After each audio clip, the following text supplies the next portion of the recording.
Merci, Monsieur le maire. Vous avez mis en place ce fonds d'aide au quartier en novembre 2022 pour remplacer les anciens FIC et FIL, je vous cite, pour rendre plus lisible et simplifier l'intervention des maires de quartier dans leur périmètre. À chacune presque des délibérations sur le FAC, nous avons posé des questions, exprimé des doutes, demandé un état récapitulatif par association. Contrairement à ce que vous dites, nous on vient peut-être avec nos questions, et celle-ci est directement ciblée sur la délibération, vous venez rarement avec les réponses. J'entends par là que vous venez plutôt avec des réponses préparées, vous répondez rarement aux nôtres. Donc permettez que le hors-piste s'apparente aux deux côtés de cette assemblée. Pour l'utilisation du fonds d'aide au quartier, je rappelle qu'il était complété d'un fonds de participation des habitants, si je reprends la délibération de 2022, attendu pour le premier trimestre 2023, ce fonds de participation des habitants. Dans le bilan que nous avons fait et que nous étions en droit d'attendre de votre part au moment même de cette délibération, rien n'a été fait selon les règles ni selon les objectifs que vous vous étiez fixés au départ. Sur l'enveloppe globale d'abord, vous aviez promis un budget constant qui était à l'époque d'environ 600 000 €. Pour le fonds de participation des habitants dont on a vu qu'il n'était toujours pas en place, le budget de 80 000 €, on ne sait pas où il est passé.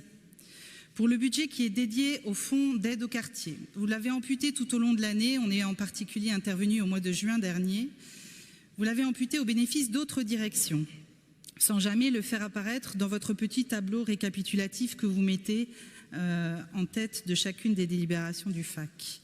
Et si on additionne tous les montants qui sont ainsi partis ailleurs, c'est 22% du budget promis qui n'a pas été alloué à ce fonds d'aide au quartier. En regardant dans le détail, au fur et à mesure des délibérations de l'année, des quartiers et des associations qui ont bénéficié de ce fonds d'aide au quartier, on trouve des montants alloués très disparates, des associations plusieurs fois bénéficiaires, parfois dans un seul quartier, parfois dans plusieurs quartiers et tout au long de l'année, avec des objets qui sont parfois éloignés des objectifs du fonds d'aide au quartier, utilisés sans doute pour boucler d'autres politiques de soutien. Enfin, après avoir procédé à des transferts d'un quartier à un autre tout au long de ce deuxième semestre, vous en avez modifié la répartition budgétaire annuelle en novembre dernier, sans le dire, dans la plus totale opacité, au prétexte d'une subvention de 17 500 € qui viendrait à être attribuée, qui était déjà signifiée en novembre, qu'il est toujours pour ce mois de décembre, alors qu'il reste 46 000 € à pourvoir. Et ce que vous avez fait en fait, en faisant ça, c'est que vous avez modifié ainsi l'affichage du taux de consommation de chacun des quartiers, au mépris de toute transparence, au mépris de toutes vos règles, au mépris de toute équité. Le quartier de Codéran a vu son budget baisser de 45%. Tandis que le quartier des Chartrons Grand Parc Jardin Public a augmenté de près de 20%, Nansouty-Saint-Genès de près de 30%. Il ne s'agit donc même pas d'un rééquilibrage au bénéfice des quartiers prioritaires. Et tout ça pourquoi?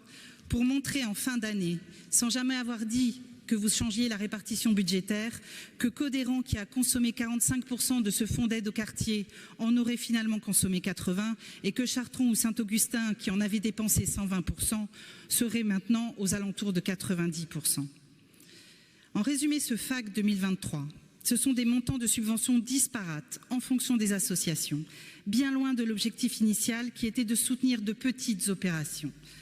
Des écarts criants par quartier, dans la dotation, dans la consommation du fonds, des soutiens détournés à d'autres politiques publiques, à des associations choisies, et tout ça à la seule main des maires. Vous auriez dû, en fin d'année, après cette première année, comme vous nous le promettez à chaque fois que vous mettez en place un nouveau dispositif, faire un bilan, vous interroger sur le manque de connaissance de ce fonds par certaines associations, dans certains quartiers, ou sur les écarts d'utilisation. Vous disiez au départ vouloir rendre plus lisible le soutien des maires de quartier à leurs associations. Vous disiez vouloir éviter un clientélisme opaque. Vous vous y dirigez tout droit. Et nous vous demandons de revoir les règles d'attribution de ce FAC pour l'année prochaine. Et d'ici là, nous voterons contre.